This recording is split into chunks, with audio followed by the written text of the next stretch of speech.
Today was a huge news day. A lot going on in the Trump camp. Things are really falling apart. This is all about the Trump-Harris debate. There's a big problem in Trump world, and it all came to a head today. It was a little bit foreshadowed by a tweet he did a couple days ago, started setting alarm bells off, made people realize that it's looking like Trump wants to drop out of this debate. He tweeted, I watched ABC fake news this morning. Both lightweight reporter Jonathan Karl's ridiculous and biased interview of Tom Cotton, who was fantastic, and their so-called panel of Trump haters.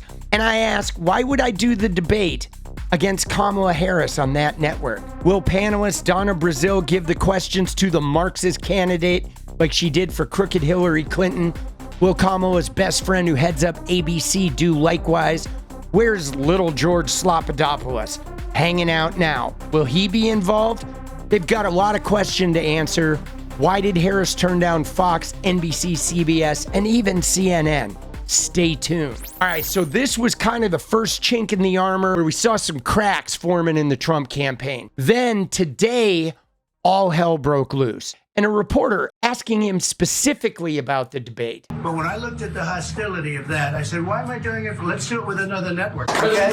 Would you want the microphones muted in the debate whenever you're not speaking? We agreed to the same rules. I don't know. It doesn't matter to me. I'd rather have it probably on, but... Okay, he says, though, he'd rather have the mics on. All right, Donnie, then let's have the mics on. This is one of the primary issues here, the idea of Kamala wanting to have the mics on. And there was this really big episode that happened at Trump Force 47, his outreach office, where Trump played his whole hand. And he showed us the entirety of what's going on, why his campaign is falling apart, why things are coming off the rails, and we're going to lay it all out for you. Kamala wants mics to be open the whole time, not just when the candidate is speaking. And she has a very good reason for this. Dude, Trump is wetting himself. You see, he's starting to panic about the debate. We have a real situation on our hands where Kamala wants the mics to be always on. Now, you might ask yourself, why do they want the mics to be always on? And I'll tell you why I think Kamala does. I think the reason she wants the mics on all the time is about fact checking, because we know Trump's shtick is to ramble and just tell lie after lie after lie. Now, if the mics are off, only on when the candidate is speaking, that allows Trump to lie for 2 minutes straight. And then Kamala has to wait for 2 minutes and go back and try to address the individual lies. If those mics are open, she can address the lies as he is speaking. She can be the one to cut him off. She can be the one to take it to him. And I think he is panicking about that. Because I think the technique of interrupting and being aggressive can actually work for Kamala Harris in her favor. To be the woman, the aggressor, not only will it get him flustered, but it'll take away his power to just lie endlessly. Now, of course, this whole situation is not just about the debate. There is actually a much deeper problem going on that is threatening to sink the Trump campaign. I think this is super accurate. The 2024 version of Trump is capable of delivering 2 speeches. He's either doing the incoherent rant that he does at his rallies where he just talks about sharks and windmills and 20 million migrants and goes off the Hannibal Lecter, or a low energy prompter reading like the one he did in Michigan when he was at Howell talking in front of those cops. Remember when he was just like, oh yes, we're going to rejuvenate the economy and fill your life with joy.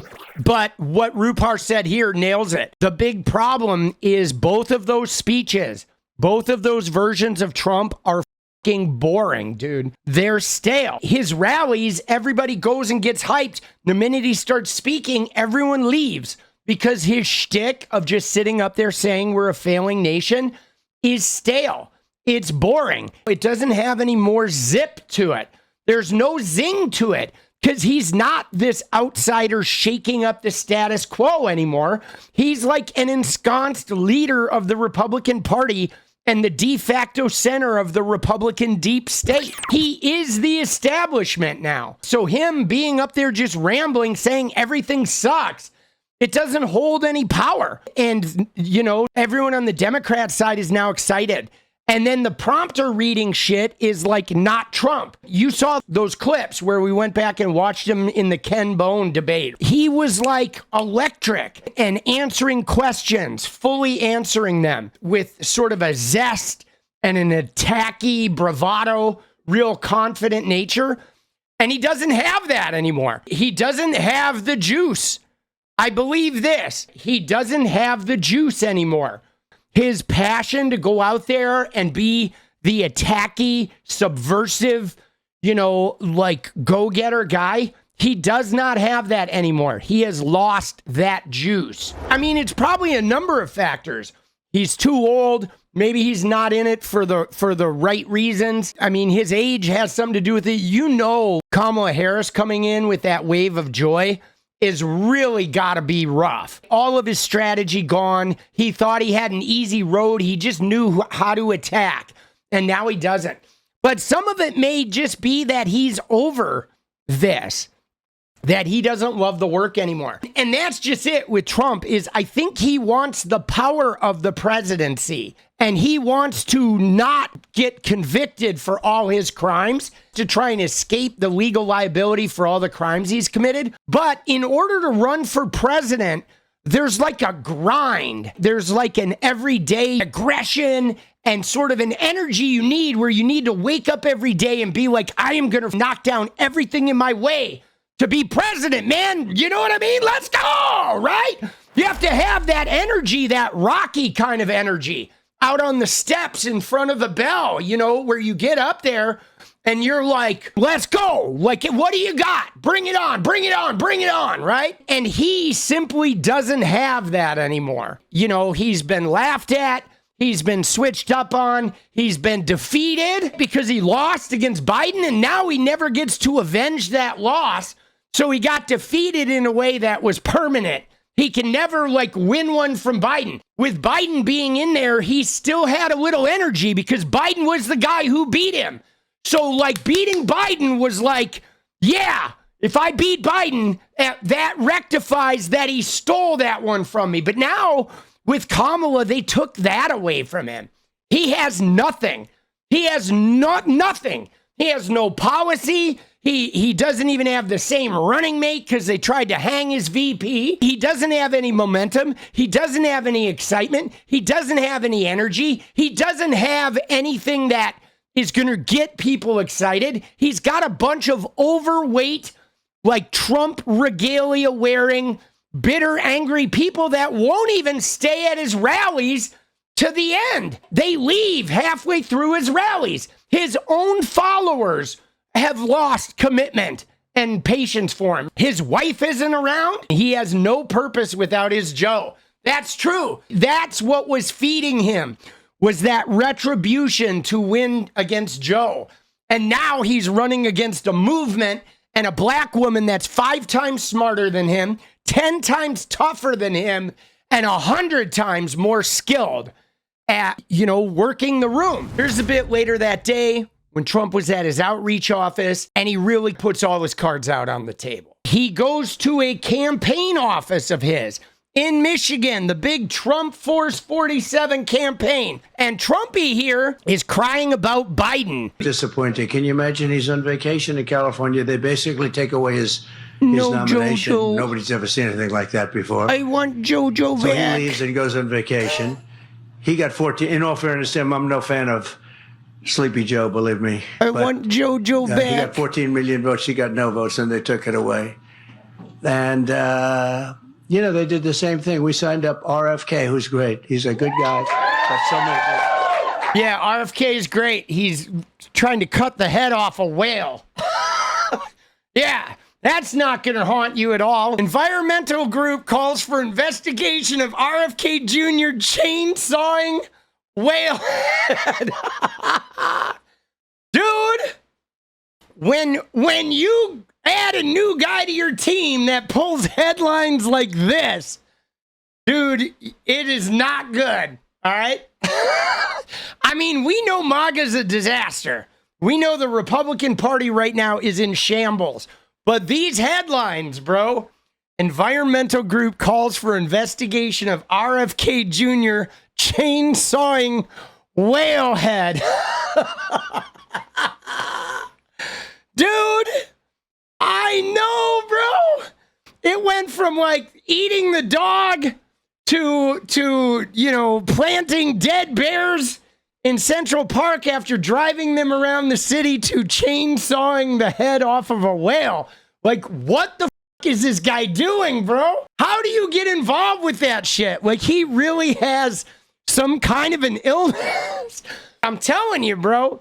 I don't know what he is doing. I don't know if it was the worm or what, but homie is out. His daughter said he cut a dead whale's head off with a chainsaw.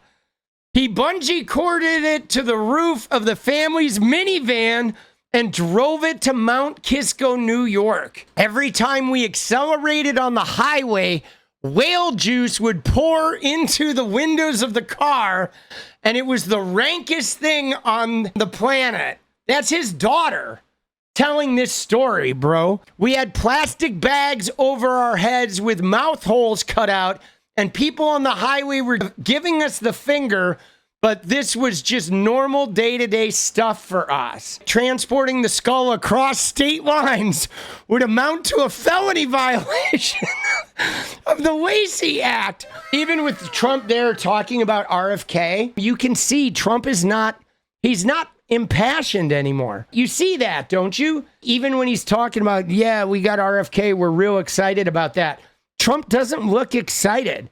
He doesn't, his body English is not one of excitement. His body English is one of defeat. It's like he's trying really hard to summon some kind of confidence or belief in his campaign, but he's just coming up blank. I mean, this is a guy who lived on bravado. That was Trump's thing in 2016, was like the swinging dick. He was really insecure and he was really sort of a weak-minded man, but he had that bravado where he would come out and he would just light everybody on fire and then, you, right? He could go out there and light the fire and burn everyone down and then, I told you so, right? Now, he looks like he has no wind in his sails whatsoever, and he's literally talking and like, puffing, trying to get the sail puffed up, right? Talking and talking and talking, seeing it's having no effect. Talking and talking. You know what I'm saying? He's on a treadmill that just keeps getting more and more incline, and he has no idea how to get off of it. And it's glorious. It's glorious to watch him, dude. That's why he's flipping out about this debate. He can't go a handful of days without showing his vulnerabilities, showing his insecurities, showing how scared he is and how defeated. His own campaign underwhelms him now.